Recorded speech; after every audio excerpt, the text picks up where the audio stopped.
प्रतिकूल परिस्थितीवर मात करत कोल्हापूर जिल्हा पाडळी खुर्द गावातील गोविंद कांबळे यांनी मंत्रालयातील उपसचिव पदापर्यंत मजल मारली।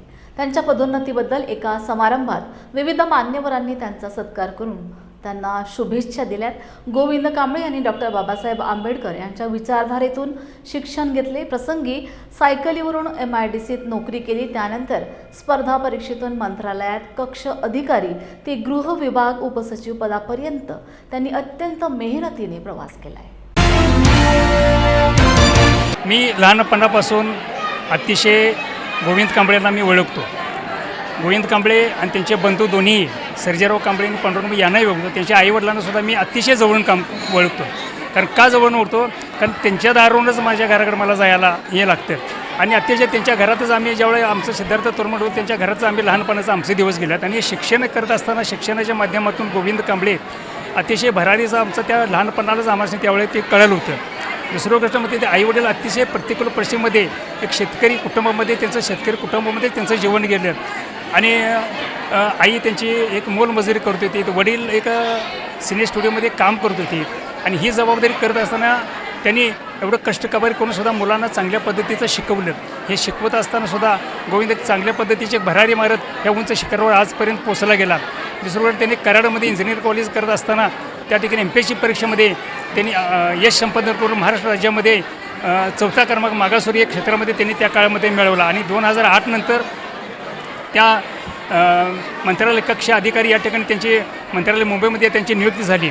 आणि दुसरी गोष्ट ही नियुक्त झालेलं असताना त्यांनी अतिशय चांगल्या पद्धतीचं त्या कामावर निष्ठा ठेवली। कामावर निष्ठा जिद्द चिकाटी ह्या सगळ्या वारंवार त्यांनी ठेवत गेल्यानंतर त्यांना मागच्या वेळी वर्षा गायकवाड ज्यावेळी शिक्षण मंत्री होते त्यांचा आवड सचिव म्हणून त्यांचं सुद्धा त्यांनी ते चांगल्या पद्धतीचं काम केलं आणि हे करत असताना त्यांनी चिकाटीने जिद्द कायमस्वरूपी ठेवली आणि त्याच्यानंतर त्यांची आज 13 तारखेला उपसचिवपदी निवड झाली। हे आमच्यासाठी, आमच्या समाजासाठी, आमच्या गावासाठी, आमच्या तालुका आणि आमच्या जिल्ह्यासाठी आमच्यासाठी फार मोठी अभिमानाची गोष्ट आहे। इथून पुढे भविष्यात त्यांना सचिवपदी मिळावं ही आमच्या सर्वांची इच्छा असून त्यांना मी शुभेच्छा देतो। इथंच थांबतो। जय महाराष्ट्र, जय भीम।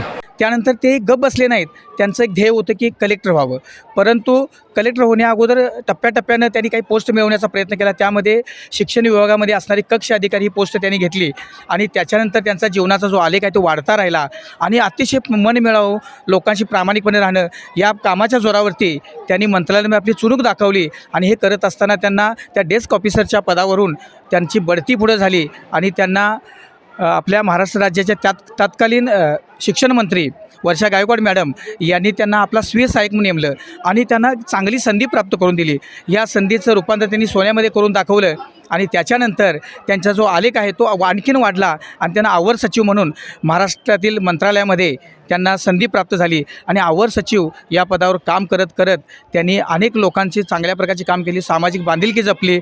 अनेक गावातील लोक त्यांची भेट घ्यायची तेव्हा ते अगदी मनापासून त्या लोकांची विचारपूस करायची। मंत्रालयात येणाऱ्या प्रत्येक व्यक्तीला ते त्या ठिकाणी येऊन काय करायचे की विचारपूस करायचे आणि त्यांचं कोणतंही काम असू दे ते काम तटू द्यायचे नाहीत आणि त्यांना पुढं जाण्यासाठी त्यांना ते नेहमीच काय करायचे, प्रोत्साहित करायचे। कोणतंही काम त्यांनी अडवणूक केलं नाही आणि ह्या कामाच्या बळावरती महाराष्ट्र राज्याच्या मुख्यमंत्र्यांनी त्यांच्या कामाची दखल घेतली आणि त्यांना सद्यस्थितीत ह्या वेळेला त्यांना महाराष्ट्र राज्याचं जे गृह मंत्रालय आहे त्या गृह मंत्रालयामध्ये त्यांना उपसचिव या पदावरती बढती मिळाली।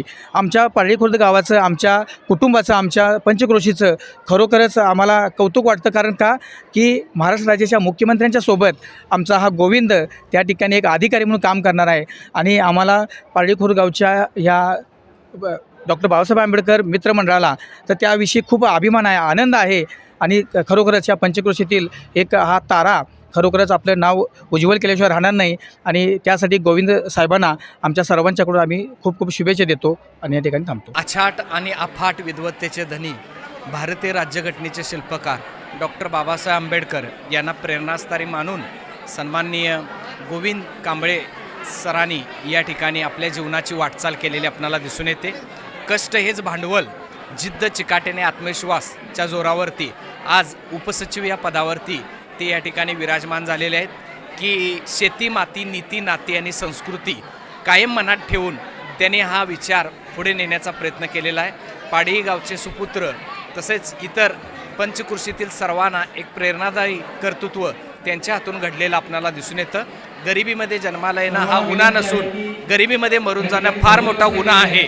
हा विचार मनाशी बाळगून जिद्दीनं मोठं व्हायचं, हा महत्त्वाकांक्षी बाणा मनाशी बाळगून आज त्या पदावरती विराजमान होण्याचा त्यांनी प्रयत्न केलेला आहे. निश्चितच शून्य ते शिखर हा प्रवास एक ललांबूत असा आहे. त्यांच्या पुढील भविष्यकाळातील कारकिर्दीस या ठिकाणी मनपूर्वक मी एक त्यांचा प्लेन वॉरियर ग्रुपमधला सदस्य म्हणून मनपूर्वक त्यांना शुभेच्छा देतो. जय भीम. जय बुद्धा. मी आयुष्यमान सर्जेराव बाळू कांबळे. माझे बंधू माननीय आयुष्यमान गोविंद बाळू कांबळे यांचे आज मंत्रालयामध्ये गृह विभागात उपसचिव म्हणून नियुक्ती झाली. त्याबद्दल जे सत्कार समारंभ ठेवलेला आहे त्याबद्दल त्याचा अभिमान वाटतो. म्हणजे ज्या कष्टातून अपाट कष्टातून त्यांनी जे हे शिक्षण घेत हा जो पल्ला गाठला त्याचा खरोखर अभिमान आहे मला. आणि त्यांच्यामुळं आज आम्ही पण जास्त उंच मानेनं या समाजामध्ये किंवा या गावामध्ये किंवा या आपल्या कोल्हापूर जिल्ह्यामध्ये अभिमानानं राहतो. आणि या सत्काराच्यामुळे किंवा या गोविंदच्यामुळे आज पाडळी गाव, कोल्हापूर जिल्हा, करवीर तालुका आज टोटली महाराष्ट्रामध्ये गाजतो आहे. की एवढ्या प्रतिकूल परिस्थितीवरून एवढी उंच झेप घेणं ही सोपी काम नाही आहे. हे येणाऱ्या काळासाठी, येणाऱ्या समाजासाठी ही एक अत्यंत दिशादर्शक असं काम आहे. वाटते सोपं बघताना, आत्ताचा प्रसंग बघत असताना सोपा वाटत असला तर त्याच्यामागची 20 वर्षाची पार्श्वभूमी आहे. आम्ही विद्यापीठात अभ्यास करत असताना गोविंद कांबळे साहेबांना अतिशय जवळनं बघितलेलं आहे. पाडळीमधून युनिव्हर्सिटीत सायकलवरून येणे, दिवसभर अभ्यास करणे, पुन्हा सायकलवरून घरी जाणे, म्हणजे हे फार पुराण काळातलं नाही आहे, हे अलीकडचं आहे. ज्यावेळी डेव्हलपमेंट जगामध्ये झाल्या होत्या, घरोघरी 2 व्हीलर्स होत्या, 4 व्हीलर्स होत्या, त्यावेळी देखील आपल्या एका मित्राला असा संघर्ष करावा लागलेला मित्रांनो. परंतु त्या संघर्षाचा आज चीज झालेला दिसतं आहे. ह्या पंचक्रोशीतल्या लोकांना, गोरगरीब मुलांना नक्कीच गोविंद कांबळे साहेबांच्या माध्यमातून आधार मिळेल आणि येणाऱ्या काळामध्ये पिढी घडवण्यासाठी यांचा एक हात मिळेल अशी मी सदिच्छा व्यक्त करतो. आणि पुढील काळासाठी त्यांना एक चांगला असा एक शुभेच्छा देतो आणि थांबतो. जय हिंद, जय महाराष्ट्र, जय भीम. तरुण वर्गाला निश्चितच मोबाईल, टी व्ही याच्यापासून जितकं दूर राहता येईल तेवढं राहिलं पाहिजे खरं तर आत्ताच्या तरुण वर्गानं. आणि शक्य तेवढं पुस्तक आणि वाचन याच्यावरती लक्ष केंद्रित केलं पाहिजे.